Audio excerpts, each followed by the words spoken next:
యూట్యూబ్లో ఈ మధ్య పాండ్స్ పౌడర్ కొబ్బరి నూనె ఫేస్ ప్యాక్ అయితే బాగా ట్రెండ్ అవుతుంది. సర్లే ఒకసారి ట్రై చేద్దాం, రివ్యూ ఎలా వచ్చింది అనేది మీతో షేర్ చేద్దామని అయితే వీడియో చేశాను. ఒక బౌల్ తీసుకొని ఈ బౌల్లో 1 టేబుల్ స్పూన్ పెరుగును వేసుకొని ఈ పెరుగు ఎక్కడ ముక్కలు లేకుండా సాఫ్ట్ క్రీమ్లా తయారు చేయాలి. ఇలా చేసిన తర్వాత 1 టేబుల్ స్పూన్ వరిపిండిని కానీ లేదంటే 1 టేబుల్ స్పూన్ శనగపిండి కానీ వేసుకోవాలి. ఇప్పుడు మన దగ్గర పాండ్స్ పౌడర్ ఉంటుంది కదా, ఈ పాండ్స్ పౌడర్ని 1 టేబుల్ స్పూన్ వేసుకొని దీనిలోనే 1 టేబుల్ స్పూన్ కొబ్బరి నూనె వేసి వీటన్నిటిని బాగా మిక్స్ చేస్తే మనకి ఫేస్ ప్యాక్ అయితే రెడీ అవుతుంది.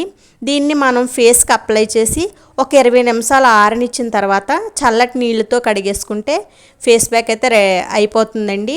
అయితే నేను ఈ ఫేస్ ప్యాక్లో అబ్జర్వ్ చేసింది ఏంటంటే, మనం ఇది కడిగిన తర్వాత ఫేస్ అయితే గ్లోగా షైనీగా అయితే కనిపిస్తుంది.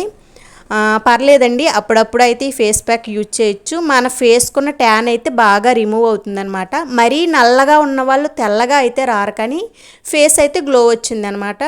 సో దీనిలో కొబ్బరి నూనె పెరుగు వాడడం వల్ల అనుకుంటాను ఫేస్ అయితే షైనీగా కనిపిస్తుంది. డ్రై స్కిన్ వాళ్ళకైతే ఈ ఫేస్ ప్యాక్ బాగా యూజ్ అవుతుంది. పర్లేదు, ట్రై చేయొచ్చు. మీరు కూడా ట్రై చేయండి. మీకు ఈ వీడియో నచ్చితే మాత్రం లైక్ చేయండి, సబ్స్క్రైబ్ చేసుకోవడం మర్చిపోవద్దు. Thank you for watching.